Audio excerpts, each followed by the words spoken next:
AJC International, the biggest company no one has heard of outside the trade in an industry no one thinks about.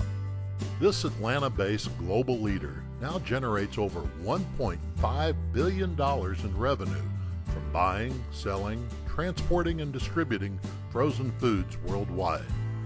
Every day, over 300 AJCers trade poultry, beef, pork, even seafood, vegetables, and French fries around the globe.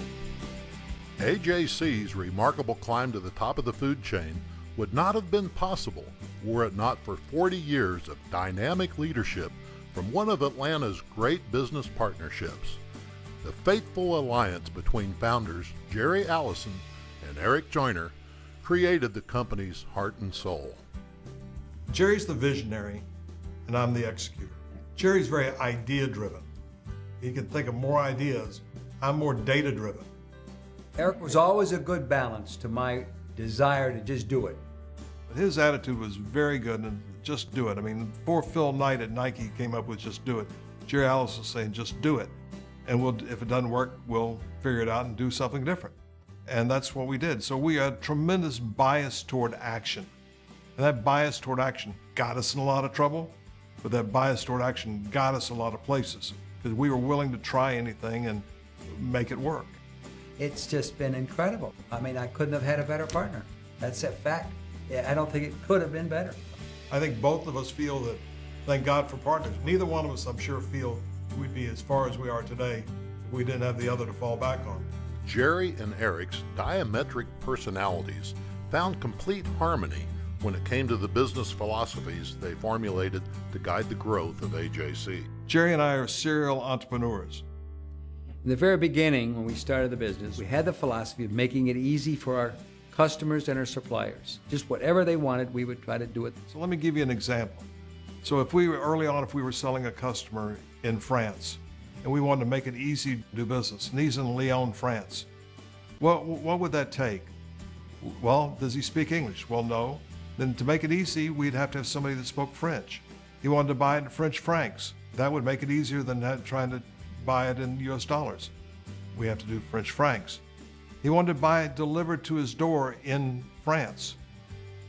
How would that happen? We'd have to learn about the transportation. From the flip side, from the supplier side, we want to make it easy to do business. We're not asking him to sell us in French francs. We say, we'll buy it FOB your plant. You don't even have to move it. We'll pick it up at your plant. We'll buy it in US dollars. That philosophy still exists. We want to make it easy for our customer to deal with us. What you have to understand about our business, we're a middleman and proud of it. But what that means is that you have to be of value to both the supplier and also to the customer. So those relationships are critically important because when you have a relationship, you can build trust. And when you have trust, then you can solve problems. We've always had the philosophy that people do business with their friends. You make friends of your customers or customers of your friends. International trade is not for the faint of heart. It takes extraordinary planning and execution to navigate the risks and unknowns. AJC steadily expanded from its small Sandy Springs office to its current 15 worldwide offices to do just that, manage risk by being close to the customers in major global markets.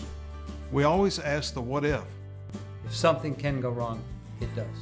If an animal disease closes a market, the refrigeration unit goes off. What are you going to do about this? What are you going to do about this? What are you going to do about this? How am I going to deal with Iraq? How am I going to deal with Afghanistan, which we're now selling? How do you do business in Cuba?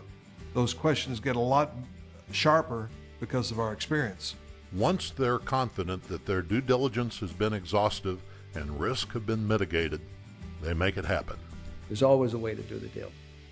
Those who are bold enough to take on the globe sometimes discover world history can be kind to those who are prepared for it.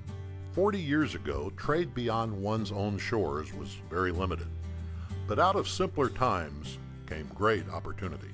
In 1972, the world was much smaller. International trade was a lot smaller. Just steadily since we've been in business, the world has been opening. Dictators opened up in South America, let product in. Russian market opened up. China opened up. The biggest change that's happened around the world is incomes are rising steadily. Even in Africa, we've just ridden the wave of rising incomes and rising number of people.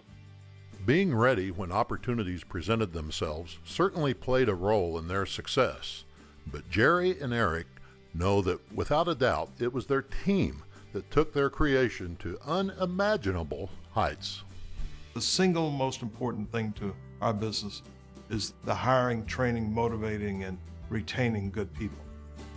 Jerry and Eric have built an impressive team of professionals, representing over 30 nationalities, fluently speaking more than 25 languages. Developing a team that is multicultural, different values, and pulling them all together has been critical for us. We count people as being our only significant asset. You know, all our assets go down the stairs every night, that's what we say. It's all about good people, constantly hiring the right people, ambitious people. When somebody came through for the interview, even with a secretary, I wasn't really too interested in somebody unless they wanted my job. It's like building a family. I can't have a bunch of teenagers overnight. What's happened is it's taken 40 years to build our family. Got an incredibly strong team all the way through. AJC's incredibly strong team appreciates Jerry and Eric's relaxed leadership style. I don't like to tell people what to do. I like to convince them that it's the right thing to do. And when they get convinced of it, I like to convince them that it's not right to do, to see if they can talk me out of my idea. A lot of companies have an open door policy. The boss sits in the office and leaves his door open. And I say, well, that's the way it works here. I just don't have a door. That's a culture hopefully we never lose. Jerry and Eric have accomplished more together than either could have ever dreamt of doing alone. A $1.5 billion global trading company moving over 800,000 metric tons of food from 30 countries to 120 countries every year. People ask sometimes, well, did you ever envision that 40 years later you would be this $1 billion+ company? No.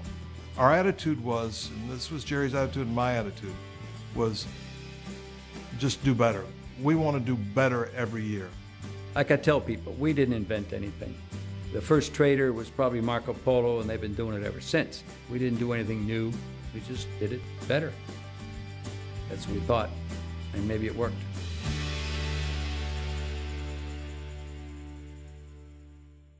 By the way, this morning's paper said that India is going to be one of the biggest beef exporters in the world in the next 10 years. I know, and you want to know how come we don't have an office on there today, We're right? going to get the office going in India soon.